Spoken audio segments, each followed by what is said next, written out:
Good evening, and welcome to our continuing series, Evenings with Sraddhalu.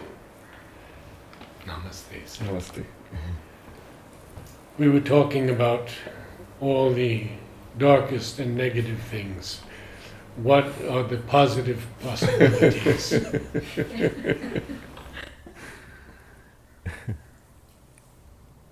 And is it going to be up to the youth?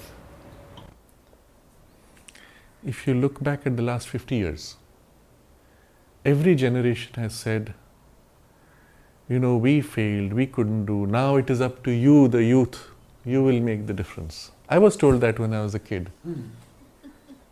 I've gone through one generation where we had the chance, we couldn't do much, we were trapped also in the system. I find myself telling that to the young people, you're the guys who will inherit and who will make a difference. I don't see anything has changed. To say it's up to the youth sounds nice, but I don't think they can do anything. They're worse off than us.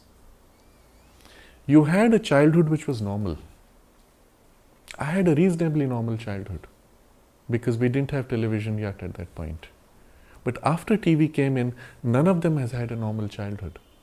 None of the children could run around and play in the open, in nature. None of them could relate to pet animals or relate to other children as children.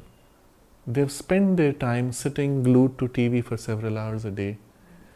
Well, it made them more informationally aware of events in the world, but it broke something of the normal human development of empathy. And there's some major lack in that whole generation which grew up, not knowing what it's like to just be happy and carefree, or to be introspective even. So I give an example. Just a few days ago, it's a parent who came with a child. The child is 6 years old and deeply unhappy. So I investigated a little bit and I asked the parent, what you're doing, what's happening with the child. And I could see she is majorly sleep deprived. So I asked, how many hours does she sleep? 6.5 hours. At the age of 6, when you need minimum 10, typically 12 hours sleep for a biologically healthy child. And why? Oh, she is not obeying, she is not doing her studies, and I have to sit and force her to do her studies till midnight. And what studies at the age of 6 are you doing that you have to force? Oh, she has to do so much homework and this and that. And I asked the mother, and this is the mother doing this to the child out of love for her. Because when she is old enough, she will have to perform in school and get good marks in exams to get into a good college in order to have a happy life. So she must now kill her happiness. Okay. So I asked her, what was your childhood like at this age? Oh, I was so free and so carefree and happy and we could do anything. I said, what of that are you giving to your daughter? 0. And then I had to openly say, you're torturing your daughter. You're damaging her brain by forcing her to do this and depriving her of sleep. But she is always falling asleep in the middle of the day. I said, yes, that's a sign of sleep deprivation. She sleeps in the afternoon for 3 hours. Again, sign of sleep deprivation. That means you didn't have proper sleep at night. So I said, now that you're in Pondicherry, just back off. Let her free. Let her sleep by 10:30 at least or 9 o'clock. And give her a minimum of 8 to 10 hours sleep and see when she wakes up. And literally that's what happened here while she was here. But still, I said, going back, what will you do? Well, you have all these compulsions of pressure. Now this is one sample selected at random from a loving parent's family. And imagine that's happening on a mass scale to all the children today. They are not going to grow up normally. They're going to grow up with psychological problems or deficiencies. So when we ask, will it be up to them? I'll say no. Rather, it's up to us who have been on the last stage of the normal childhood, who still remember what it's like, and can we change something for our children now? If we cannot, we have created already a neurosis which is bordering on psychosis. It's that bad. You remember the projection, last 10 years to now, go down another 10 years. But just to put a little light into everything, what about the sun-eyed children of a marvelous dawn? Indigo Children. Indigo Children. There was a lot of confusion around that term, Indigo Children. When you saw the original writings about it, somebody claimed there's a genetic change happening and you'll have 12 strands of DNA instead of 2 strands, and it's happening in children. Except nobody ever saw one. They all said it's happening to someone in China and someone all over the world, but nobody ever saw one. Okay, so the Indigo Children was a big fake. But the idea behind it, that there are children who are more conscious, more aware, more sensitive in some ways. But Yes. you were speaking about them, the new children. Yes, yes. New children with greater sensitivity. Yes. Mother said that children born after the date 4, 5, 6, 7, especially to their devotees, they were special children. Absolutely. And the point is, what happened to those children who were born in 1967, 68, after that age? Have you seen any one of them do anything exceptional? And if that was the generation that mother said, they are special, they have come for my work, she said. How many of them have stood up for her work or done anything of value that you can say, yes, this is an example of the Sanite children? I'll have to compliment my daughter. Okay, one exception. But my point, you get my point. She said a special batch of souls came for her work. Yes. And if we can pick 1 or 2 or 3 who have done something exceptional in their space, we are lucky. And if that was true of the time and she was responsible for bringing them in her physical presence, what does it mean for now? I'm sorry, I'm giving you more negative news. But let me put it in a positive way. Every generation we find more and more of such conscious children who are unusual in their sensitivity, in their inner awakening, but the moment they are put into the machinery of the educational system, they get ground up. They get disconnected from their spiritual source or their higher values. They get lost. And how does the educational system change? We've been at it for a long time trying to change the system. Yes. In the latest government run by Modi, they started a whole program to change the educational system. At the root of it was such a good intention to remove that whole communist brainwash, to remove all these Western influences, to bring back innate, traditional, spiritual values, and so on. They put at the head of that institution a man who was a product of the old institution, who was a hardcore physics scientist with zero sensitivity or empathy or anything spiritual or deep, who brought with him a team which was thinking like him. And the first thing they did, we need to do numerical analysis. Number driven, like Google, that's the example.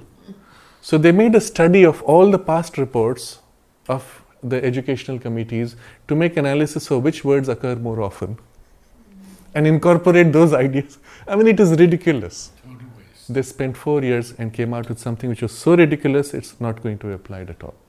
This is what I'm told.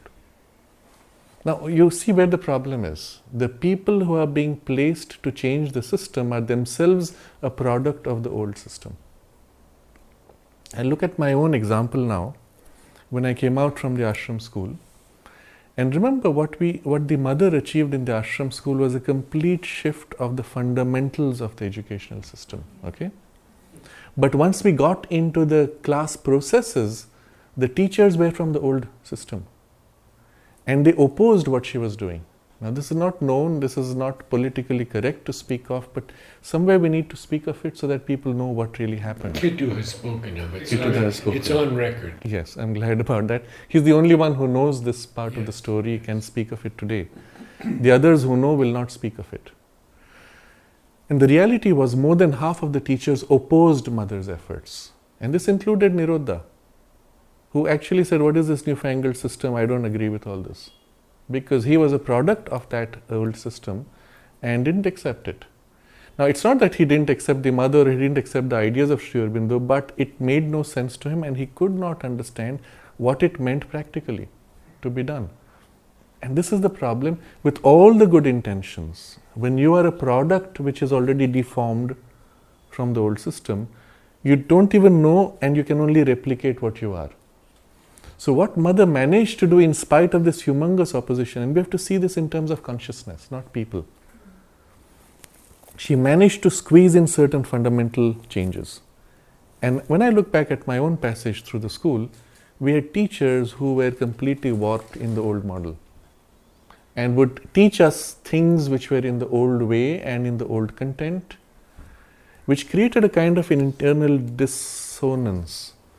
Here were values we were receiving from the mother's atmosphere and from her statements, and here the complete contrary values from the teachers. And it was a struggle to manage that. And I can see most of the people in my class could not handle it. I was fortunate because I grew up under care of Panditji. And there I got the content which I needed to manage this dissonance. But the practical result was, when we were leaving school at the last stage of equivalent of college in the last year, we were sitting one day watching a movie. It was an American movie.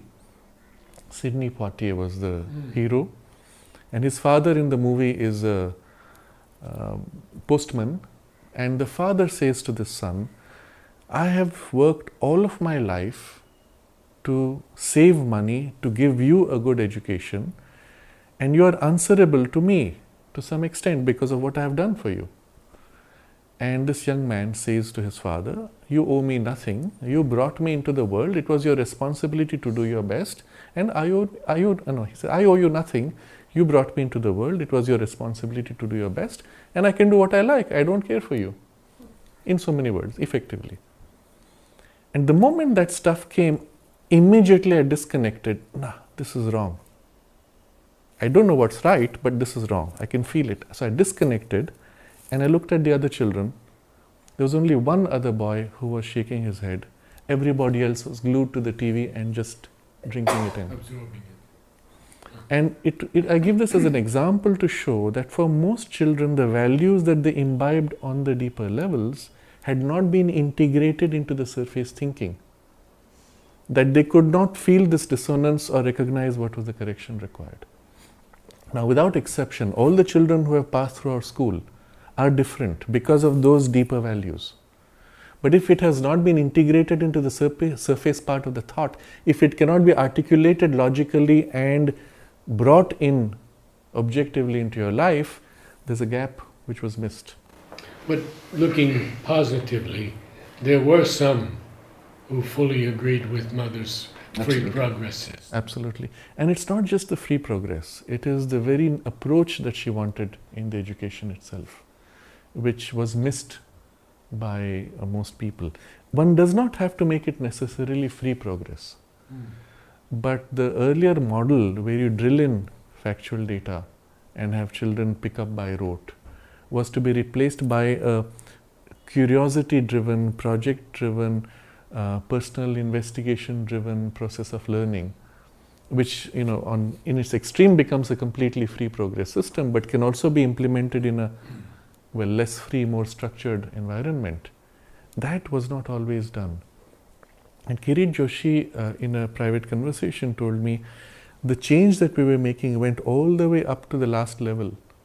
But from age 16, 17, we did not have enough time to complete that portion of the change. Mother wanted to take that through, but that was left somehow incomplete for that purpose. What we did see, though, was those who had been so shaped as teachers, who were part of that framework, they were exceptional. One of them was Jayanti Bhai. There was this Frenchman, Chinmaya. Yes. And there were others like this who were exceptional as teachers. And then there were those teachers who were completely product of the old system, who did not know, who did not even try.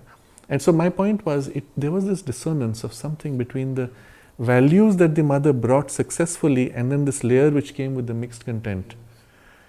And this work, this bridging has to be done still. And I'm speaking of our school as an example, not yet complete in terms of what is required. Now, this being the case here, consider how much more difficult it will be elsewhere. I'm happy to say there are many schools today which are attempting this change. There are even incremental changes at a systemic level with what is being projected today as IB schools, International Baccalaureate schools, which are more project driven than the others, allowing for more creativity and so on. But a large part still in India is still entrenched in the old industrial education. If you go to a good school, and reasonably good school in the US or Europe, it's way better than what is in India. Now, when you have some of these very sensitive, conscious children born in India for the spiritual atmosphere, they also get the worst of the education, the most drilling and grinding experience. If they take birth in Europe, then you have an education which is much more creativity and personal initiative driven, but with the coarseness and confusion of those contrary values which are anti-spiritual, anti-soul value. Which will you choose? And Mother has written so much on education and Sri Aurobindo. Yes. And all of this How is to so practical, disseminate this. so practical, so easy to implement. But you hit the roadblock where you have a system that wants to evaluate your child, and from that it seeps backwards to reverse and undo everything. So there's still efforts now to find ways to bypass this. But two things which very practically for us, there are parents who take the responsibility of homeschooling. At least the first 6 or 7 years, they make sure that they give all those values and everything necessary, and then get them into the conventional system with the school best aligned to these values. Now, it was interesting, recently I was part of a conference in Delhi on where we had people from the management side who were looking at consciousness-based approaches to management, who are fed up with the old systems of management and governance and business, and were looking for something different. One of them came up, they're saying, I was homeschooled till I think 6 or 7 years. And then said I was put in a conventional system. And later in his life, he found in the school and post-school years of his business, he was one of the most creative persons. So later he comes and meets me and says, I have a connection with Sri Aurobindo. When my parents finally put me in a school, it was to a Sri Aurobindo connected school in Hyderabad. Interesting. Okay, so certain values did come, although it was a semi-conventional school, but still. We have a problem today that the system is not able to give you what you need. So either parents have to do that, homeschooling, and then once you're sufficiently rooted, you go through and manage, survive the system. Or, and this is what is the bigger challenge for the rest of us, while the system does its stuff, we create a space at home where different values are cultivated. And I'm again reminded of the example I gave last time about this young boy in Delhi, age 14, 15, who is invited to a party where all the other children are drinking alcohol. And the parents say, what can we do? You have to rely on his innate sensitivity, values, idealism, what you have given him in his childhood. And so the child actually says, don't worry, I don't drink. He's telling that to his parents. And when I ask the parents, what can we do? We can only trust. So you have to equip the child early on, provide the necessary counterbalance in the home space to give the nourishment for the soul, that the child will be sensitive enough that going through the system, he will be able to select, and then equip him to face the social conflicts that he will have. He might be outcast because he does not drink or take drugs or whatever, or find a school that's reasonably clean, and that's difficult to do today. It's a challenge. Now to go back to all the darkness of the past session, how do we, all of us, make a change? When Mother spoke of the worst case scenario, she spoke of the possibility that humanity might have to pass through one of those dark nights of civilization. And we are seeing the whole thing crashing, heading towards that collapse. Whether we will go that far or whether there will be a corrective movement now, it's difficult to say. Even if there's a correction beginning right now, it will take a generation to pick up to what we were a generation ago. Okay? So in any case, we have to recognize that the times will be more difficult in the immediate future. What can we do in the midst of the dark nights of civilization, even if it has to be such as has been in the past? There were always units, small pockets of light. We have to create those pockets, we have to protect those pockets. Where necessary and where we can, we push back right now to ensure there's no dark night of civilization. But now already the momentum is too strong, it's going to take time to reverse. But assuming we can reverse, let's start the process of pushing back to reverse it. Each one in our own spaces has to make that effort. And while we cannot influence spaces farther out, our own immediate spaces to form communities, collectivities. Within a city, wherever you are, bring together parents with similar ideals. Associate with a school that shares partially these ideals. Ensure that only parents who share these values are introduced into the school system. And so you create a little bubble of protection. I'm going to give an example here in Delhi, the Sri Aurobindo Ashram Delhi branch, which is institutionally a little island in the midst of the city. You enter the space, there's a shift of atmosphere. The values in the school, even though the main school is affiliated with a board, the whole approach is completely different. The values they share with the teachers are completely different. And so it used to be until 10 years ago. When the Delhi government passed an order that said, you cannot select your students, you have to accept students from your immediate physical space, whatever they may be. Now earlier they maintained their values by selecting carefully their teachers, ensuring the students came from a background where parents had these higher aspirations or ideals that aligned to the school objective, and so they could create an island. Now the government rule basically broke that possibility.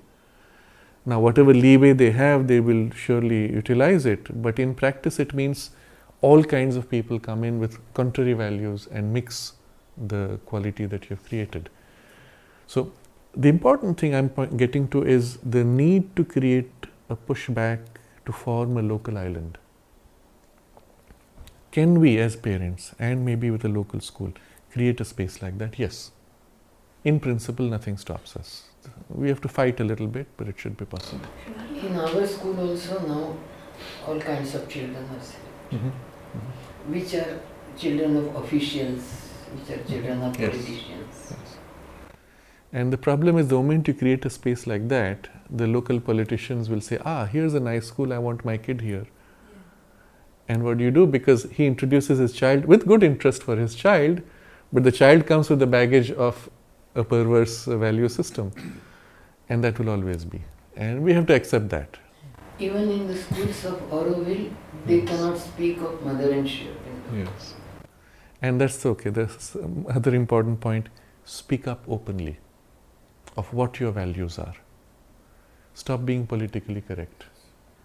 If the other side can push back, imposing on you false values, you need to speak up and expose the false values and speak what are the true values that you stand for, and then only parents who value those things will come, and that's fine. And let me assure you, there are more people who want to share in those values than those who don't want. But if you don't speak up, it's not going to happen. So in some form, this pushback of the light has to begin with whatever we have, whatever partially realized, we need to begin to exercise it and spread it. Wherever we are, we have to begin. Wherever. Sraddhalu, one thing, Yes. I don't know if you can shed some light on this, because you've traveled around so much, and Sure. I presume also in India. Sure. I think somewhere we see that the picture in urban India is quite grim. Particularly Delhi, of course, because I also live there. But if you go to rural India, Yes. I think we have centers there, because I lived there for 15 months, although just in Bengal, rural Bengal. Recently? But, yeah, recently. That's where this idea struck me, that if we have to preserve the cultural fabric of India, so we need to preserve rural India as a whole, in their own ways. Yes.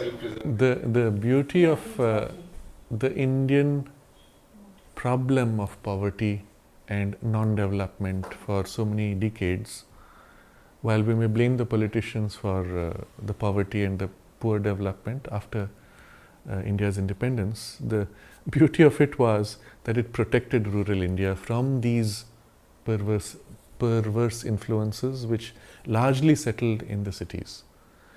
The problem today, though, is with the rural India rapidly getting access to internet and electricity, that lifestyle is quickly changing. Yeah, but I think we And can still make an effort yes, towards the cycle of decline in the cities, which took place 30 years ago, when they had whatever sufficient comforts and access to internet, etc., that is now going to be replicated in rural India. It's already begun the last 2 years, but it will take a few years before it gets to a level that will cause significant damage.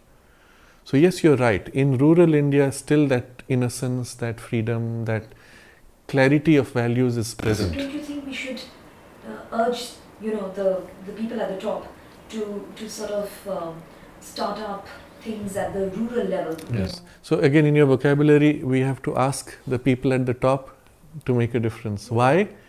Because the system is so entrenched, it does not allow you to make a difference. Let me put it now in a different context. Yeah.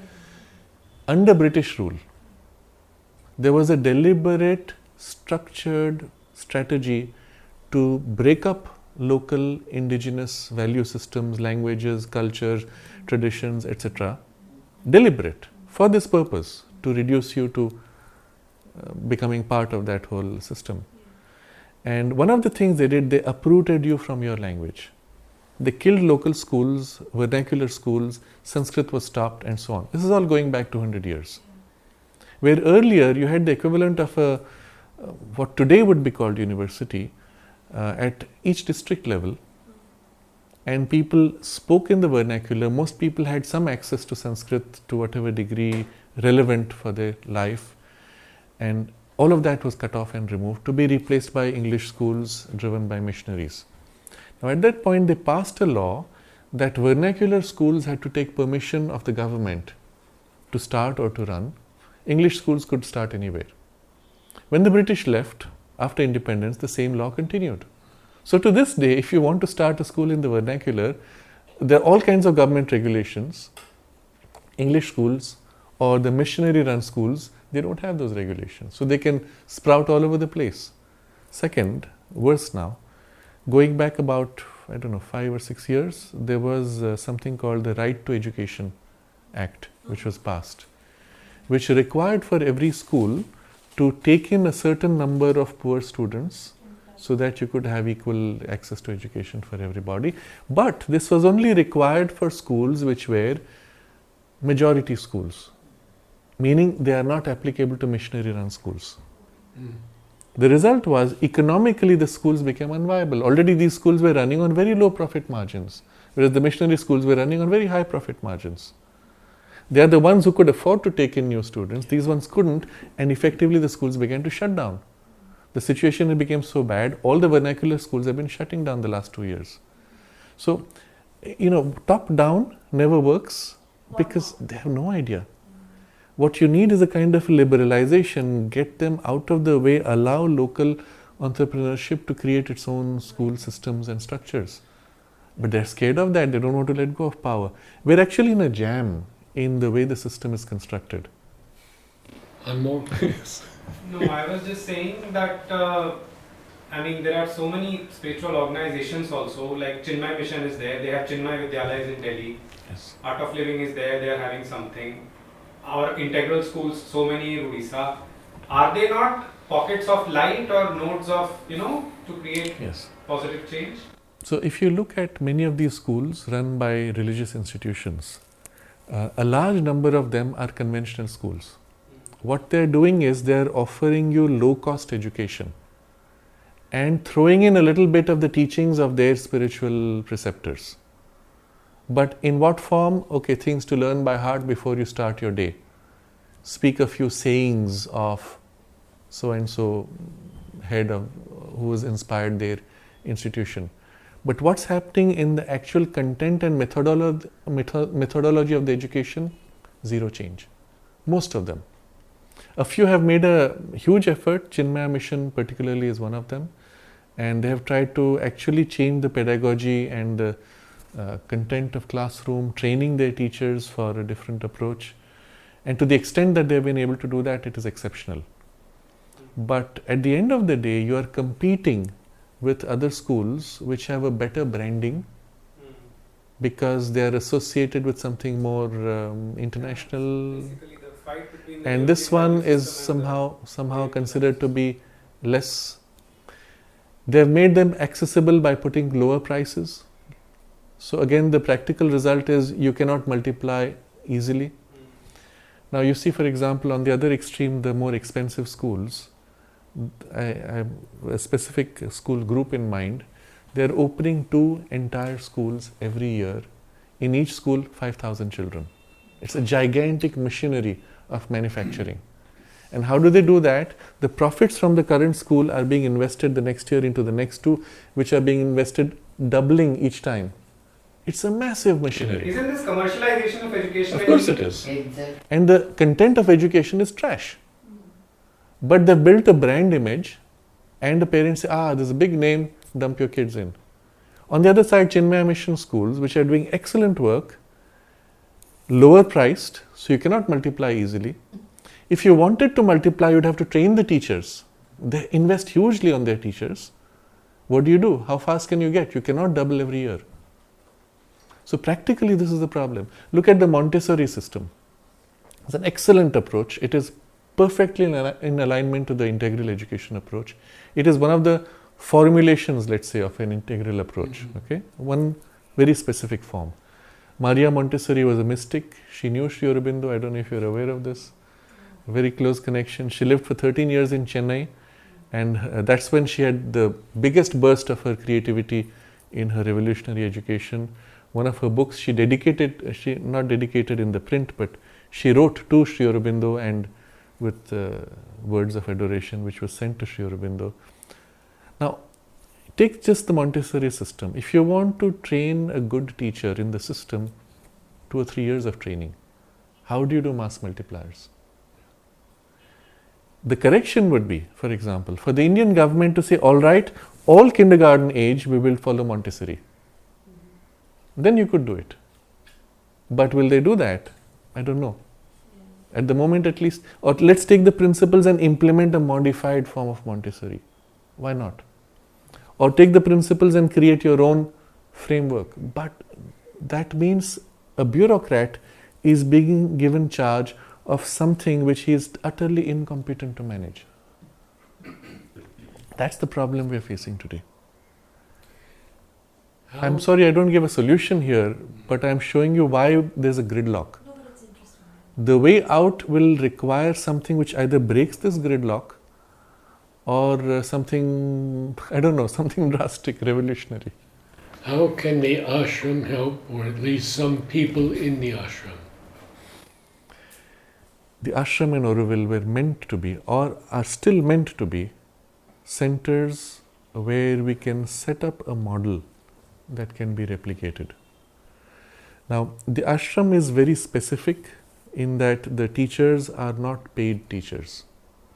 And so you have a problem in replication. But the methodology used, of course, can be replicated. Even there, if we look at what we were as in terms of the creativity of the pedagogy, content, all the systems in the school, what we were going back 50 years ago, at the peak when the mother had brought all that push, we were somewhere there and we have only had a decline. We've not been able to sustain the new approach. At that time, we were ahead of the norm in the world. Today, we have declined and the world has gone forward in many areas. So, the best in the world are ahead of us, even in the pedagogy and the approach in the classroom.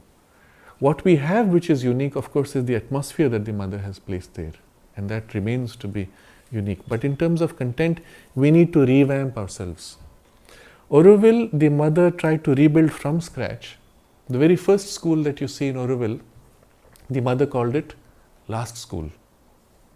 Okay, so after a while they had to build a second school. So they went to mother, give a name, and she called it after school. And the name of the school is after school. The third school they created, mother name, she said, no school. Now imagine if as a child, your first entry into school is called last school, and then you go to, now I'm growing up, so I'm going to go to no school, and now I'm in my late teenage, I'm going to go to after school. What does it tell you? Just the name tells you what she wanted done. In practice, so the bulk of the educational system in Auroville, as it developed later, became almost entirely the conventional education. And there was very little of real innovation. Really? It's only in the last 5 years that there has been an attempt to, is 5 years about? Yeah, it could be 10 years. Okay, that there's been an attempt to change. There were a lot of ideas. There was some creativity and innovation, but the radical change that she wanted was not present because they just picked up existing teachers who came in and ran it. They are not even allowed to speak about the mother or Sri Aurobindo because the people who were teaching said, that's religious, that's cultish, in Auroville. And contrast it even in our ashram school, to speak about mother and Sri Aurobindo, teachers will hesitate. Why? You have quotations everywhere. So as kids we see quotations, you don't know what they mean. Most of them are pretty highfalutin language. And in our class we would tell the teachers, and remember we were at that point about the age of 14. And we tell the teachers, you're making us learn by heart so many British poems. How about learning something from Sri Aurobindo? Sri Aurobindo is very high. He is very difficult. You will study him when you go to college. Knowledge. Okay? That's it. And we are denied it. How do you explain that? Crying. I don't want to make I was fed up. I was fed up with these ridiculous poems we had to learn, all about romance, marriage and death. I found nothing else other than these three things. I said, what the heck? This is ashram school. And the head of the school, current head, publicly makes a statement that the greatness of our school is that our children can go right through it without having read anything of Sri Aurobindo. So it's a matter of pride. So you're afraid to speak of Sri Aurobindo and the mother. If you do speak of them, it is very high and very difficult. You will study life divine when you go to knowledge. And you think, what did the mother do? And I remember as a child, there were books which were published by the ashram, which are all out of print now. One of them was in French, which said, the mother works with the children. I'm translating. La mère travaille avec les enfants. These were actual poems that the mother taught to the children when she was teaching them. Now remember, when mother started the school, she started as the first teacher. And she had children of all ages in one group, in one classroom. She made them go through all kinds of activities. And what she taught as poetry, we used to learn as children when I was there, and then it's gone. Today nobody talks about it, nobody teaches it. So that's why I say we have gone through massive decline. And we need to gear up and clean up our own center. That's why I said we were meant to be models, inspirations. We still are to some extent, but there needs to be a major revamp first by reviewing why we are here. Why did the mother create a school in the first place in Sri Aurobindo's ashram? What was Auroville about? What are Auroville schools meant to represent? And then we have to rebuild from scratch, and we face the same old problem. How do you get your new teachers? Because they come with their fixed routines and ideas. Now, I've had these very strange conversations with famous teachers, okay? Famous means popular in their own space, not products of this space. And somebody, I was explaining that something, historically this is what happened, and the lady says to me very proudly, that's not correct. I should know. I am a history teacher. I know these things, so I'm right. That's the implication. And I said to myself, what as a history teacher makes you so confident of what you were teaching? You learnt it by heart from somebody, you repeated what you mugged up, you never questioned whether it is true. And what I was showing was logically that story which they gave historically did not fit. And she was very upset. And this is the problem that happens when the teachers come in. I already know how to teach. Who are you going to teach me how to teach? Right. And I have taught in such a big school.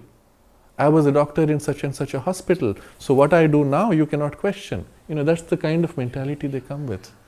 So what mother tried in the ashram was to build from scratch a whole generation of children who could then become the teachers and create this new value, etc.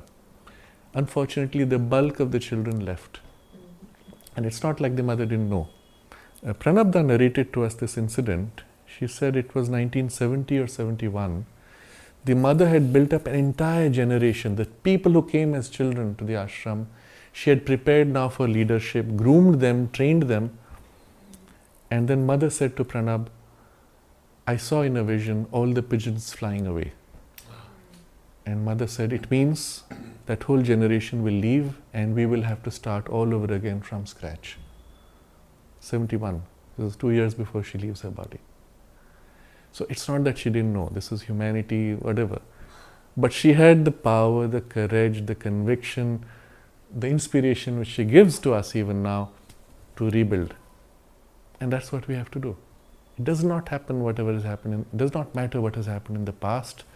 What she set as an example, what she has taught, if we rebuild from there, it's all there. And she is present, she gives us the energy, the courage, the inspiration, because we have to change forms. Some of the forms created then were relevant when we didn't have TV. It was so simple for the mother to just say, none of our children will go to cinemas or restaurants outside. Yeah. Great. You have already insulated them from most of the junk.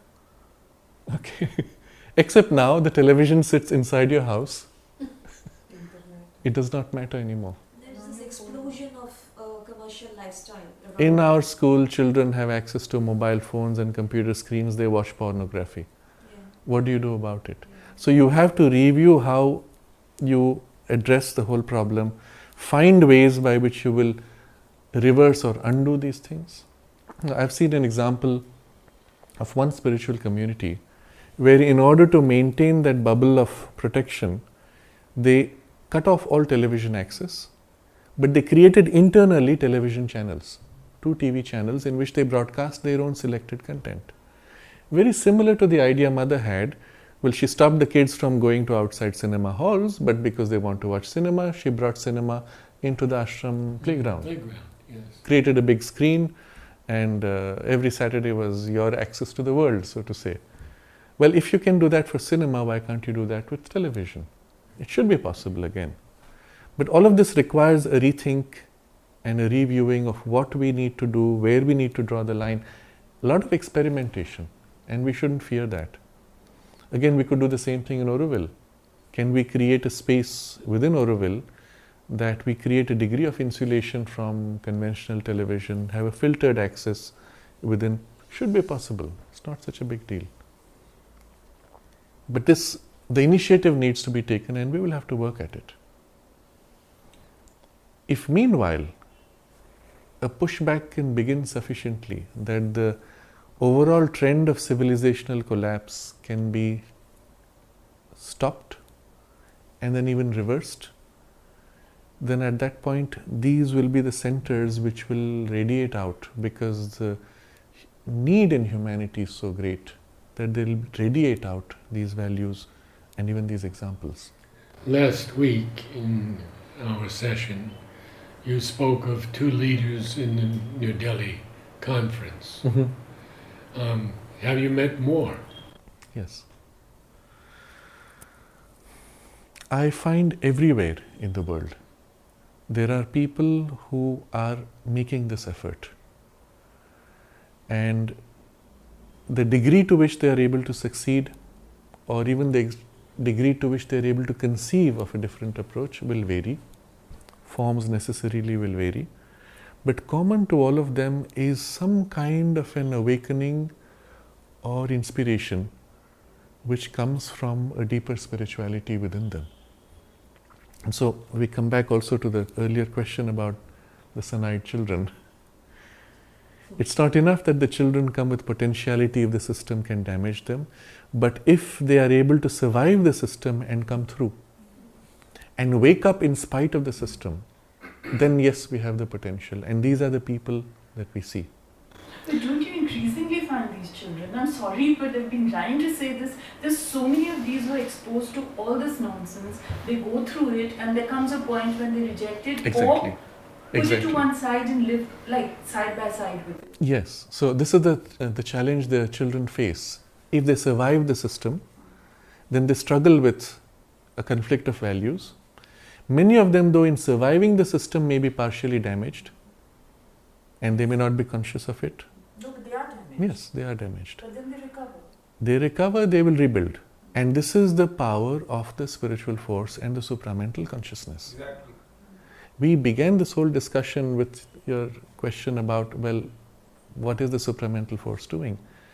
But it needs that little effort on your part, and it will support you. But still you have come through damaged. And this is the problem that the mother tried to bypass by creating a space where you could grow up without damage. You see, there's a statement she made which is described by her as her dream. And it was originally put in the context of the ashram. Yes. And later they took the text and put it in the context of Auroville. Beginning with there should be a place. There should be a place on earth where children can grow up without fear and so on, where the motivations will be for the sake of the higher possibilities rather than just rewards, etc. There's a whole text. You need to see that. For ashram or for school? For the ashram. For the ashram. For the ashram. And at the end she It was says, written for the ashram, but Auroville took it. But how So- can the children in the ashram? so at the end of it she says, and so when I was given the opportunity to create this ashram, Oh. I took it as an opportunity to establish a space on earth where this would be, this ideal would be realized as a dream. Yes. And she says it is still a dream, but it is in the process of developing, of realizing. And Auroville, when it was started, was taking the same concept now to a broader scale. So the same text was used there, and the last paragraph about the ashram was removed. But many people don't know. They say Auroville is mother's dream. No, it's not just that. It is the ashram and Auroville, and it's just a difference of scale and focus of priority. But this eventually has to become the whole world. Okay? So if you'll start viewing that whole text in this way, can we create a space in our own lives, within our own family, with our own children, among our own friends? Of course, it requires a basic spiritual common foundation, otherwise you cannot even attempt it. But if we can, then yes, these children will be equipped, they will survive in spite of the damage, but we wish we could help them grow without the need for that damage. And it's possible. It's difficult, but it's possible, and we have to work for it. You see, when I speak of damage, some of the damage can stay for life. If you have been exposed to drugs, then the psychiatric damage on deeper levels often takes a very long time, or may, depending on how far you have gone, it may stay with you for the rest of your life, even sometimes across lives, depending on the nature of the damage. If you smoke a cigarette, it impacts you at a genetic level, measurable, by the way. You can see this fellow has smoked before the age of 21. Interestingly, after 21, the genes become sufficiently rigid that that marker does not appear so easily. But if you've already done it, something stays with you and then is passed on in the progeny, in the heredity. Mother speaks about living in a place in France where the people drank a very diluted wine every day, and yet she found damages in all of them. Interesting. Very diluted wine. Yes, yes. And to tell children that don't drink alcohol, don't smoke, don't take drugs, and maybe also don't have sex prematurely, it's impossible to even say that because of the context they are in. So again, I give an example because I was with a family. Their daughter is living in London. So after an education in India, in a very protected space, now suddenly in London, and everybody is drinking alcohol. What do you do? And if you don't, it is very difficult. And if you tell them, don't, they'll say, what's your problem? I only took it once. So somewhere in the whole machinery of the media, it has been made so acceptable that to not drink is unacceptable. To not have smoke is unacceptable. To not take drugs is unacceptable. So the reversal of values is what you're fighting against. one wishes, one could literally start from scratch. And that's what Mother attempted here. So how would we begin in the ashram life? With small groups like this, Yes, yes. adding people Yes, who are like-minded, yes. regularly meeting? And parents, and also you need to teach parents how to raise children and how to manage these challenges. I think what you're saying is true. I have seen my friends' parents of my age, unfortunately, they cannot prevent the kids from remaining glued to the iPad. Yes. They in fact think that okay, let it be for a while. And with all the love that the parents have, they don't know what to do, and all they can do is replicate what was done to them. Or sometimes in the example I showed, they make it worse because they don't want that error, so let's tighten further the controls. And of course that has the opposite effect. But there has to be a more open discussion and transmission of what we will call best practices, which have to be necessarily evolving because the pace of change is so rapid. The knowledge of the scientific knowledge of how these things harm you needs to be told to the children. And you have to catch them before it's too late. But we also have to be wary of the self-help concept. Like what?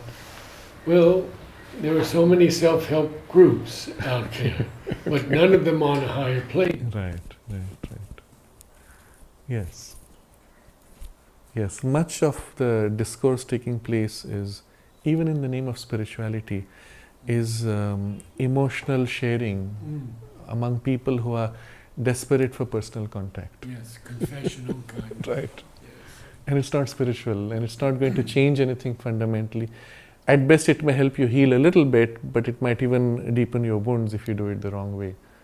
You get to speak more about what was done wrong to you, and by wallowing in it, you make it worse. You never move forward. Yes. And so much which is confused in the public space.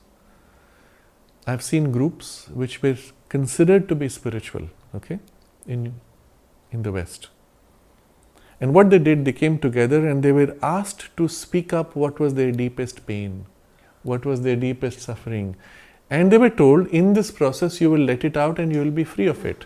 That's a very seductive idea, but it's completely false spiritually. Mother said it only worsens and exaggerates the problem. On the other hand, there's a truth to it. Sometimes you have to face the fact that it happened in order to be able to transcend it. If you pretend it didn't happen, you just have a wound that's distorting your personality. So one has to know correctly how to do. And increasingly I find in that space of well-being, spiritual, new age, increasing confusion rather than greater clarity. And that's why I come back to that comment. The clarity comes only where there's either deep spiritual tradition, which often doesn't know how to manage these complex situations with TV and internet and iPads, or it comes from the formulations of the Mother and Sri Aurobindo, which although they don't mention TV and iPad, the guidelines are sufficiently clearly formulated that you know that it applies and what to do in this situation. So there are very few spaces where there's clear, direct, clarity. But even there, a lot of people who have devotion to the Mother and Sri Aurobindo don't know, because they're busy reading things which do not have any direct value for the practical day-to-day life. I know you have started this process of bringing out guidelines which people can you speak about that? It's a series called Questions and Answers from the works of Sri Aurobindo and the Mother. And I take various topics that are of quite concern to people today. Faith, doubt, stress, and these. And I go through all their works and select about 20 minutes, 15 minutes. Now we're reducing it to about 10-minute sessions for so we don't overtax people's minds. But we're getting a lot of positive results from people. One man from South Wales came last week, and he said, I live isolated in South Wales, and the episode you did on calm has helped me so much. And it's just their words. Right. It's nothing else. Only Mother and Sri Aurobindo. And taking these as a starting point, we need to have an open discussion of how we can apply this as parents for our children in dealing with the kinds of issues the children have to face, and literally equipping them to protect themselves from this invasion in society of the contrary values.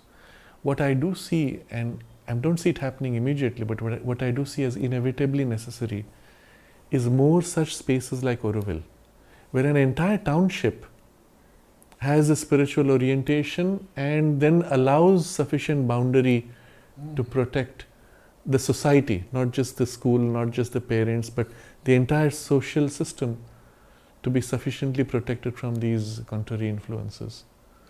And that's why Mother spoke of Auroville as a model township. It's going to have to be replicated everywhere, whatever variation. But it also has to go through so many changes first, because every type of being has been brought there for that work. In fact, when we came, I came in '69 at Mother's request to begin the Matrimonial Gardens work. She said, each of you represent a particular problem in the world to be worked out. Great encouragement, but necessary to have heard it. Yes. But to look at it in a different way, that was the pioneering work that you did in Auroville. When the replica inspired from Auroville is formed, they won't have to go through the same issues to the same degree. Yes, the issues will be there because they're human. But because these issues have been to some extent resolved by the pioneers, it'll be easier for them, far easier. And that's the hope we have to work towards. So to come back to the original question from which this whole chain of discussion started over the last few meetings we had, the supramental force is working to overcome and reverse the tide of the past falsehood, to put it in a very general way, the falsehood of life. Falsehood in economics, falsehood in politics, falsehood in social values, falsehood in education, etc., everything. To work to reverse that and to bring forward the light by the most rapid means possible with the least damage. That's what the Mother described. And that's still happening. And if nothing else, it will be through these centers of light, and that means each one of us in our own local collective spaces. Or it may be on a larger scale. But at some point, there will be a breakdown of the structure itself, the entrenched structure of the darkness and the cabal, as I've been referring to. And it can only be done by the supramental. Yes, through human instruments. Yes. It's very critical. So our role is important, and the role is heroic, necessarily. But there are groups, and this I alluded to it last time, but there are groups within India, 3 centers, Russia and the United States, which are at the very top of the systems and structures, working together to dismantle the cabal. And it is an extreme struggle to dismantle, and the United States. So there are groups. There are groups working at the top level of existing structures who are against this hijack of humanity and who are working to reverse it. And it is an extreme battle because finally, at the end of the day, they have weapons, even assassination and even destruction, using terrorist attacks as means to neutralize any good work being done, etc. But this is happening. There's a kind of a suggestion which comes in a series of movies, which is, I believe, an attempt to red pill humanity. If you remember, I think it was called, I think it's the Mission Impossible Ghost Protocol. I have not seen. I've seen only Is that the one? Is it Mission Impossible Ghost Protocol? Where they have this idea that at the center there are all these interests which have come together under one common control, and they can create any terrorist attack anywhere to slant governments and force them into their agenda. That is the reality at the top, which is being attempted to be undone by others who are against this kind of thing. It's happening.